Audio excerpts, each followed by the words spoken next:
10ನೇ ತಾರೀಕು ಪುಂಡ ಮುಸಲ್ಮಾನರು ಸಾವಿರಾರು ಸಂಖ್ಯೆಯಲ್ಲಿ ಸೇರಿ ಉದಯಗಿರಿ ಪೊಲೀಸ್ ಸ್ಟೇಷನ್ನಲ್ಲಿ ಪೊಲೀಸರ ಮೇಲೆ ಆಕ್ರಮಣ ಮಾಡಿದರು. DCPಗೂ ಕೂಡ ಕಲ್ಲು ಬಿಸಾಡಿದರು. ಪೊಲೀಸರು ಕೂಡ ಗಾಯಗೊಂಡರು. ಈ ಘಟನೆಯ ಬೆನ್ನಲ್ಲೇ ನಾನು ಪೊಲೀಸ್ ಸ್ಟೇಷನ್ ಹತ್ರ ಹೋದೆ.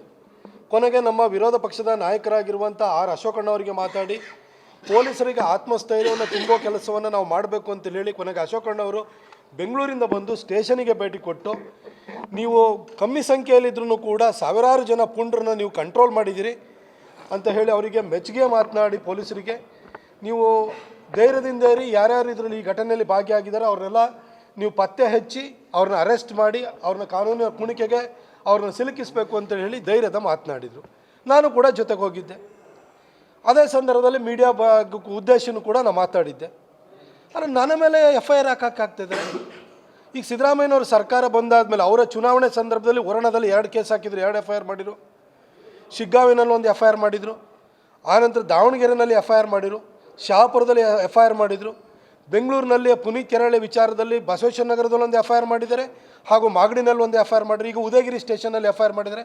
ಹೀಗೆ ಸಾಲಾಗಿ ನನ್ನನ್ನೇನು FIR ಮಾಡಿ ನನ್ನನ್ನೇನು ಆತ್ಮಸ್ಥೈರ್ಯವನ್ನು ಕುಗ್ಗಿಸಬೇಕು, ಮನೆಯಿಂದ ಹೊರಗಡೆ ಬರಬಾರ್ದು ಅಂತೇಳಿ ಹೇಳ್ಬಿಟ್ಟು ಉದ್ದೇಶದಿಂದ ಮಾಡ್ತಾಯಿದ್ದಾರೆ ಅಂತ ಅನಿಸ್ತಿದೆ.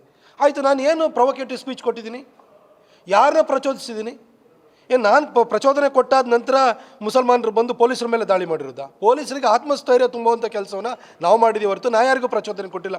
ಇಷ್ಟಕ್ಕೂ ಏನು ಪ್ರಚೋದನಕಾರಿ ಭಾಷಣ ಮಾಡಿದ್ದೀನಿ ನಾನು? ಮುಸಲ್ಮಾನರಿಗೆ, ಪುಂಡ ಮುಸಲ್ಮಾನರ ಬಗ್ಗೆ ಮಾತಾಡಿದ್ದೀನಿ. ಅಲ್ಲೊಬ್ಬ ಮುಲ್ಲ ಈ ರೀತಿ ಪ್ರೊವೊಕೇಟಿವ್ ಸ್ಪೀಚ್ ಕೊಟ್ಟಿದ್ರು ಕೂಡ ಯಾಕೆ ಅರೆಸ್ಟ್ ಮಾಡಿಲ್ಲ ಅಂತ ಕೇಳಿದ್ದೀನಿ. ಇದು ಪ್ರಚೋದನಕಾರಿನ? ಅಥವಾ ಮುಸಲ್ಮಾನರು ಪುರ್ಸೊತ್ತಿಲ್ಲದರೆ ಮಕ್ಕಳು ಹುಟ್ಟಿಸ್ತಾರೆ ಅಂತ ಹೇಳಿದ್ದೀನಿ, ಇದು ಪ್ರಚೋದನಕಾರಿನ? ನಿಮ್ಮ ಸಂಖ್ಯೆಯನ್ನು ನೋಡಿ ಗೊತ್ತಾಗಲ್ವಾ? ಪುರ್ಸೊತ್ತಿಲ್ಲದೆ ಮಕ್ಕಳು ಹುಟ್ಟಿಸ್ತಾ ಇದ್ರೆ ಇಲ್ವಾ ಅಂತ ಹೇಳ್ಬಿಟ್ಟು ಇಡೀ ದೇಶಕ್ಕೆ ಗೊತ್ತಿಲ್ವಾ?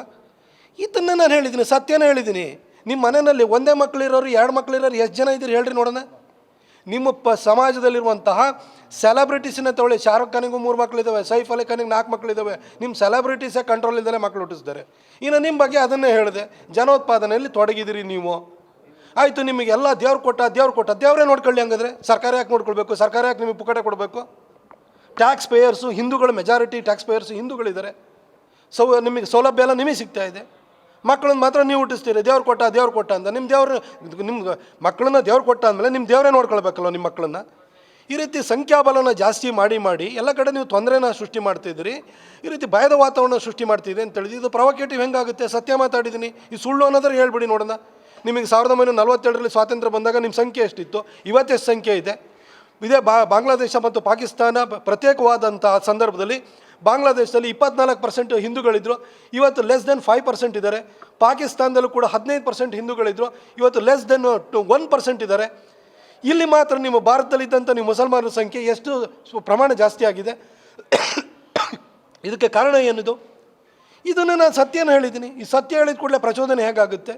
ನೀವು ಆತ್ಮಾವಲೋಕನ ಮಾಡ್ಕೊಳ್ಳಿ.